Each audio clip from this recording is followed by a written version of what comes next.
This week. Never since the creation of the African Union has there been such a large number of transitions following unconstitutional changes of government in Africa. African Union leaders gather in Ethiopia against a difficult economic and political backdrop.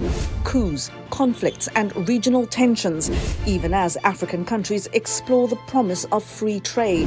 We'll look at what came out of the AU summit and how the bloc has fared in its plan to transform the African continent into a global powerhouse. Straight Talk Africa starts now.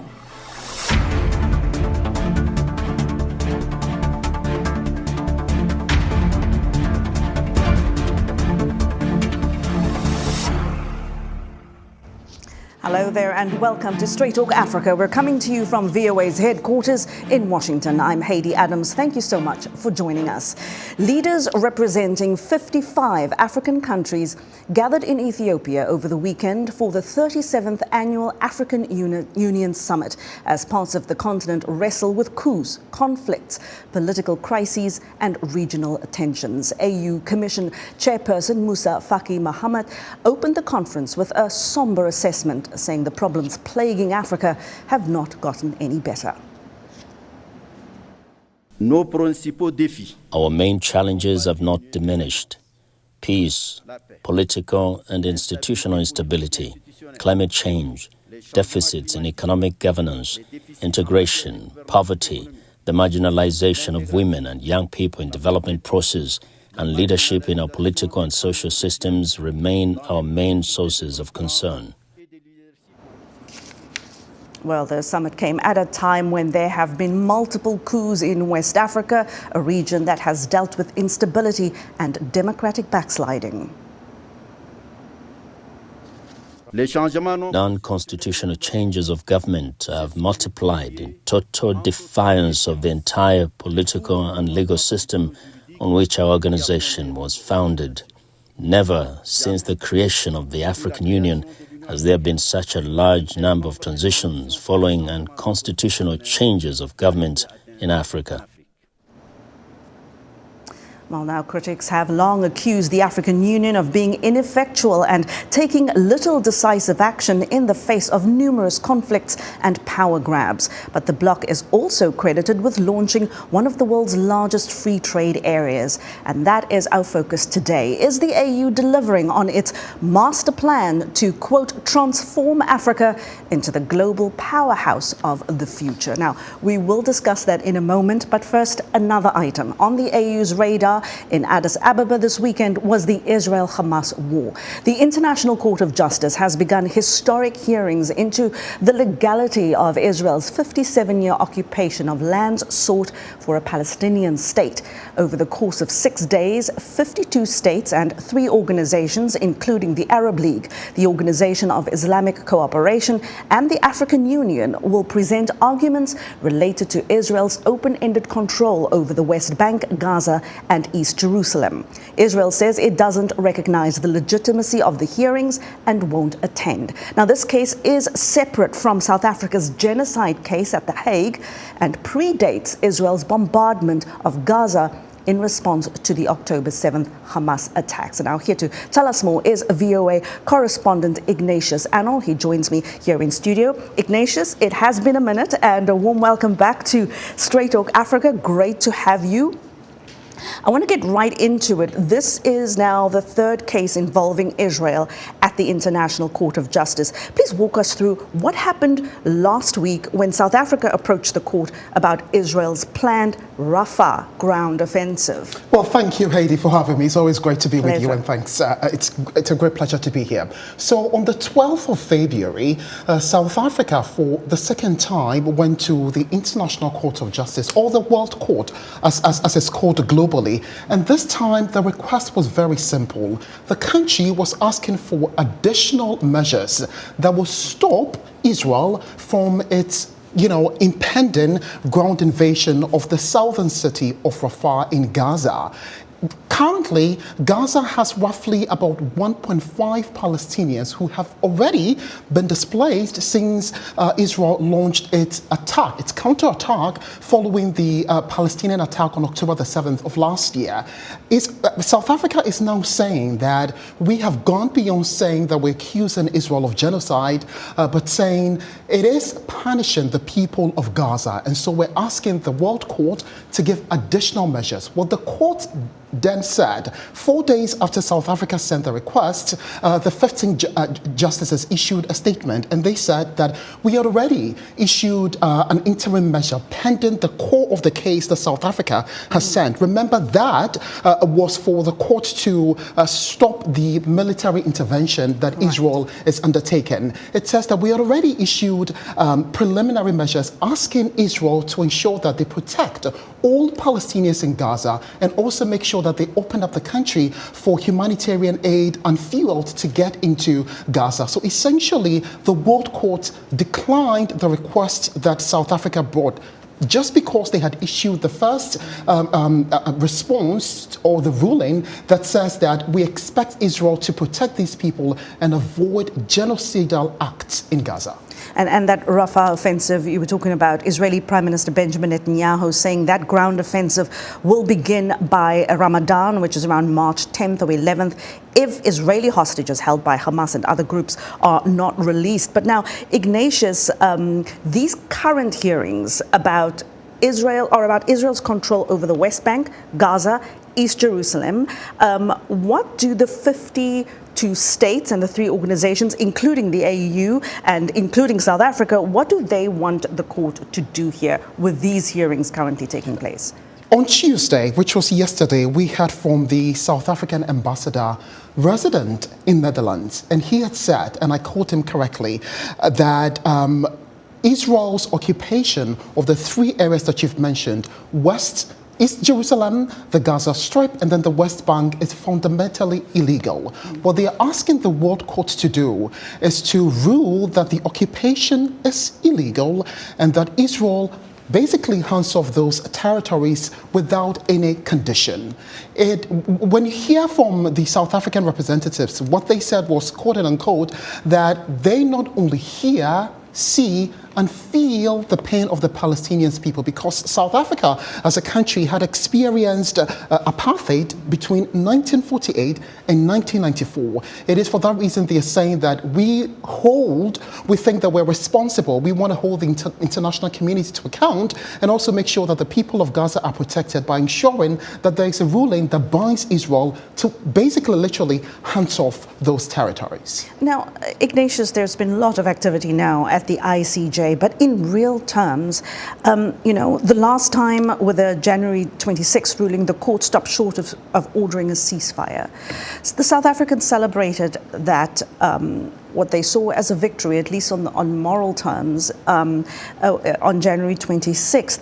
But what has it really changed for ordinary people in their daily lives living in Gaza? That's a great question, Haydé. So if you look at the fact that South Africa decided to hold Israel to account on what they see to be an illegality and repression or discrimination against the Palestinians, what they are saying here is that we think that the suffering of these people would increase if there is no concrete measures or people do not hold Israel to account. Now, as we speak now, as I said early on, 1.4 million Palestinians have left other parts of Gaza and are literally just, being refugee in the south of the country, which is Rafah, for example.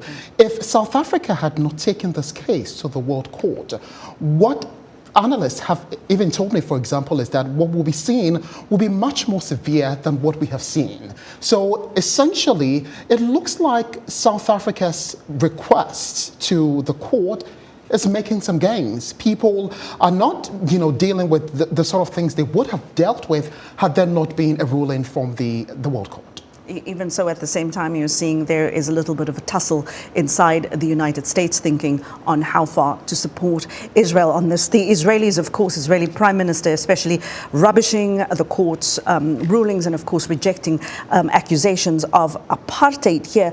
But we've heard references of the plight of Palestinians at the recent AU summit, especially during speeches. It's a tall order, of course, to expect all 55 countries in the African Union to speak with one voice all the time on every topic. But where do African countries more or less stand on the Israel-Hamas war? I mean, we haven't really seen other countries come out to the same extent that South Africa has. Haydé, I would answer this question by giving you an example of what happened 2 years ago when Russia invaded Ukraine. What we saw from the African Union and indeed the 54-member bloc is that of full support for Russia, for example. And we saw even, at the General Assembly when the votes were held, most either African states, abstained from the vote or voted against what, the United States, for example, was trying to achieve by saying that Russia doesn't have the right to invade Ukraine. We haven't seen that when it comes to the issue of Israel and then Gaza, for example. What we have seen is locals, indigenous African people taking to their social media, even protesting in countries like Tunisia, in countries like Algeria, in Ghana, in Kenya. We've seen local people say that free Palestine, but we also have not heard them categorically condemn the assault of the Palestinian militant group Hamas on southern Israel on October the 7th. When the African Union Summit happened over the weekend, Musa Faki Mahamat indeed commended South Africa and says that the African Union was fully in support of the processes that South Africa is taking at the International Court of Justice. So it's a double-edged sword where the people are saying that free Palestine, but we have the African Union as a bloc of the region saying that we support exactly what Pretoria is doing at the World Court. And things become tricky when you've got some wars and conflicts on your own doorstep to deal with as well. Ignatius Annor. But let me just quickly say that Israel, for example, had said, last year they submitted a report in response to the accusations made by South Africa claiming that they, are committing genocidal acts in Gaza. And they have said that they are not doing that and that they have respected international laws and would not sit back for Hamas to attack them, that they have the right to protect themselves. Very interesting situation indeed. Ignatius Annor, always a pleasure to have you. Thank you for helping us understand this and walking us through it all. I appreciate it. You're welcome. Well, still to come here on Straight Talk Africa, we'll take a closer look at the results of the African Union Summit. Has the AU become more or less effective in addressing the challenges on the African continent? More after the break. Stay with us. In times of change, when the world seems uncertain, and what we hear doesn't reflect what we see, we seek the truth. When we are told only part of the story, we lose trust. In moments of crisis, our dreams, hopes, and wishes for a better tomorrow depends on a free press. At Voice of America, we bring you the stories that people take risks to see. We connect the world and unite it with truth. At Voice of America, we show you the whole picture.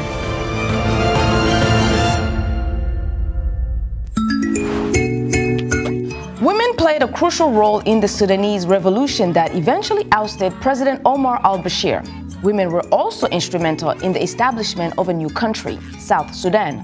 They are now calling for an end to fighting and hostilities that have persisted in both countries. On this week's episode of Our Voices, we'll hear the voices of women in Sudan and South Sudan who advocate for peace and stability. Join the conversation each week right here on Our Voices.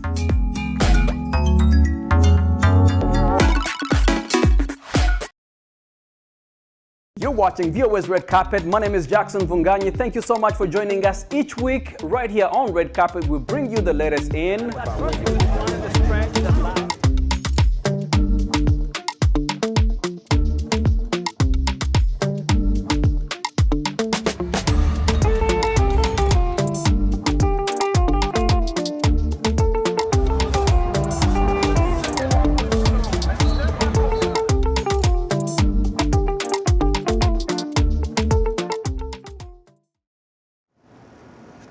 You're with Straight Talk Africa. Welcome back. We're discussing the recent African Union summit held in the Ethiopian capital of Addis Ababa. Has the AU been effective in delivering on its so-called master plan to transform Africa into a global powerhouse of the future? Well, my guests this week are David Monda. He's a professor of political science at City University of New York, and he joins us from New York. Also with us is Chido Mutangadura. She is a senior fellow on governance, peace and security with the United Nations University, and she joins us from the Kenyan capital of Nairobi. Chido and Prof, a warm welcome to both of you. David Monda, I'm going to start off with you here. How would you describe the mood and the tone of the 37th AU summit? I think the mood was deliberative, but the mood also emphasized a lot of what has been achieved and ultimately also a lot of what is still to be done. And I'm thinking specifically in relation to the questions around improving the security infrastructure on the continent through, for example, the Peace and Security Council, on matters of democracy, good governance, and human rights, through, for example, the Lome Convention passed in 2000 and the governance conventions that have been passed by the AU, but also reflecting on some of the challenges going forward, specifically around reform of the AU, reform of its institutions, how the AU recruits staff, and more broadly, sustainable funding for the institution. Prof, deliberative indeed. There was a lot to deliberate on. Chido, what was your main takeaway from this year's gathering? I think the main takeaway definitely is the idea that that they're entering the operational phase of the African Free Trade Continental Agreement in light of really some of the big challenges that are there in improving trade between African countries. I mean, there are quite a lot of barriers there that I feel there really hasn't been quite a realistic discussion into how this can become operational in light of the difficulties in connectivity between the countries, as well as the increasing tensions between the countries. And so the fact that we are moving forward, where we're seeing a lot more intrastate tensions that can go into conflict, and then on the other side, this very optimistic, free trade is going to go on. I think that sort of, that contrast for me is very, very interesting. Chido, I'm glad you brought up the free trade area. I want to come back to that a little later on and talk about some of its benefits. But Prof, back to you. The summit coincided with the Munich Security Conference, which was another reminder of the conflict and security threats we as a world face today. Africa, of course, has not been spared when it comes to conflict, when it comes to tensions and threats to democracy. How worried should the African Union be as a regional bloc about what we're seeing in parts of West Africa, in parts of East Africa in particular? I think the union should be very worried, and it's interesting you mentioned the Munich Security Conference, because a lot of the conflicts on the continent are essentially forgotten, or the world develops compassion fatigue. So at this point, a lot of the emphasis right now is the war between Ukraine and Russia, and what's going on between Israel and Hamas in the occupied territories in the Middle East. But we do have numerous conflicts on the continent. The wars in the DRC have been going on for years. Millions of people have died. We have the war in Sudan and a range of different challenges across the board. But I should also add that one of the biggest challenges for the AU has been improving the robustness of its institutions, and specifically in relation to civil wars, the Peace and Security Council and the African Standby Force. If you look, for example, at the conditions of what's happened in the DRC, we had a challenge with the diplomatic infrastructure, where on one hand we had the Nairobi peace process and then the Luanda peace process. And then at one point we had the East African force, which was put into the DRC and then pulled out. And then the UN was pulled out, and now SADC has been brought in, right? And then SADC troops, recently South African troops were facing some deaths. So I think that's one of the major challenges in terms of our security infrastructure, in terms of the capacity of the continent to respond to this crisis. But I think more broadly is the question of good governance, which leads to a lot of this instability, whether we're thinking about coups d'etats and extra constitutional methods of individuals trying to access power. Chido, the African Union has this master plan of transforming the African continent into a global powerhouse. It's part of the AU's Agenda 2063, the Africa we want. How has the AU, in your view, fared in its work to deliver on that agenda? I think for the AU, a lot of credit can be given in terms of trying to lay down some of the structures in order to implement this vision. I think one of the biggest achievements for me recently has definitely been joining the G20.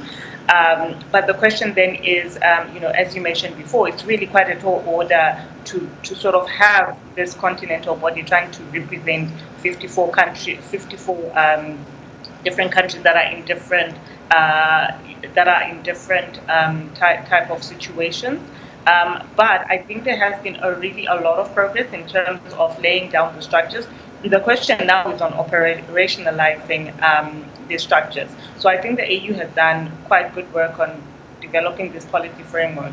But the main challenge that is facing the continent is that some of the barriers in order to implement these issues are really linked to governance and human rights situations in specific countries. And this is something that the AU really has struggled over and over with in addressing, especially issues around constitutional coups and political issues. And then additionally, I think just to add on what Prof said, is looking at is looking at the structure, the conflict management structures of it, and looking at the AU going more towards militarization. And this is the ASF is working more at a regional level. And I think what I've been seeing is a bit of a gap between when we see regional forces deploy and then the AU sort of trying to build up on that and reinforce those efforts. But Prof, Rwanda's President Paul Kagame handed over the baton to President William Ruto of Kenya this weekend. He will now lead the AU's institutional reforms. This is always an issue with big, outfits like the AU, even at the UN too. But what does this mean now for the AU, and what is President Ruto expected to accomplish with this baton? He's expected to accomplish a lot, and his agenda is full. And I'd specifically highlight two tensions here. So we have the annual heads of government meeting, which really tends to historically, whether it was the OAU or the AU, really emphasize the oversized role of presidents, right, of heads of government. But I don't think the AU has really empowered the commission, the AU commission, and the president of the commission to actually do these day-to-day reforms, because President Ruto will be a figurehead again, will centralize a lot of this on the heads of state, but really the bureaucrats within the AU and the commission have not really been empowered.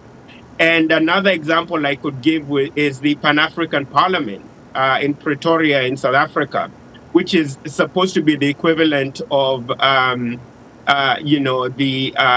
Brussels, the European EU Parliament, right? In Brussels. But the AU Parliament is really consultative. It doesn't have any teeth, right? So it can't really make law and enforce those laws.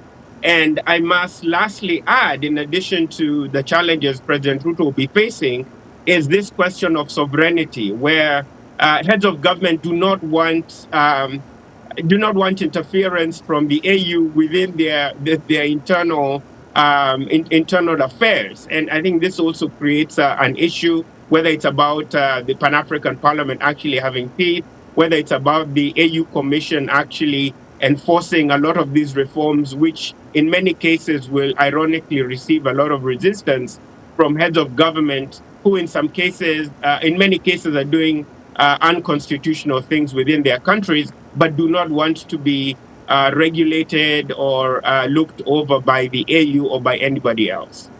Chido, when we look to the future, what was, as you mentioned earlier, the AU's flagship initiative, of course, the African Continental Free Trade Agreement, or ACFTA. The UN calls it the world's most youth and women-friendly trade agreement. What is your assessment of how well that free trade area has been working in terms of improving lives in the lives of Africa's women and young people, especially when you still see such high unemployment rates in even the most successful economies on the continent?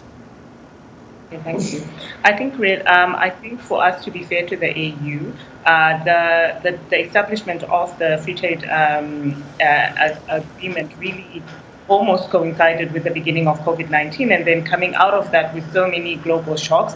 So ultimately, it does feel like the implementation of this agreement has been swimming against the current. But in terms of it being, very women-friendly, fairly youth-friendly, I have to say I'm not very optimistic, because this is not the only instance where we see the AU leading in terms of pushing these type of norms, right? Where it's very much, a global trendsetter, and yet it doesn't translate at all well on the ground. Looking at the free trade agreement, for example, there's been very little in the way of implementation. I think a little bit more now, with South Africa exporting refrigerators to countries like Kenya, if I'm not mistaken, and a little bit of trade that has been happening between Rwanda and Ghana. But in and of itself, I think there hasn't been a lot of progress. And I think even in terms of the progressive language, I have to be honest and say I'm not extremely optimistic that there will be changes. There will be sort of very significant changes for women, and very significant, opportunities for young people as well. Prof, if you can add to that in about 1 minute, I'd appreciate it. What's your take on what the free trade area has accomplished? I think it's brought the continent closer together, thinking more around questions of de-dollarization, questions of better trade between and within African states. But I think a lot still needs to be done, and specifically around removal of non-tariff barriers between states, also implementation and ratification of a lot of the accords that have been passed. But lastly, the Open Skies and Yamoussoukro Accord, which was supposed to have been implemented, but there's still a lot of resistance to that, to the Open Skies and actually integrating how Africans can easily fly from one country to another. I think those are areas that need to be looked at again. Well, we'll keep looking at them. There's still a long year ahead. But, before you open your eyes, it will be 2063. So we hope we see some more progress in coming years. Professor David Monda and Chido Mutangadura. Chido, your first time on the show. Welcome. And, of course, we'd like to have you back again here. But thanks to both of you for your time and for your insight. I really do appreciate it. And that is where we will leave it for this week. Thank you to the more than 300 affiliate TV and radio stations that carry this show every week, so you can watch it. Thanks to all my guests, and thank you for always watching and always listening. I will see you next time. Until then, it's goodbye.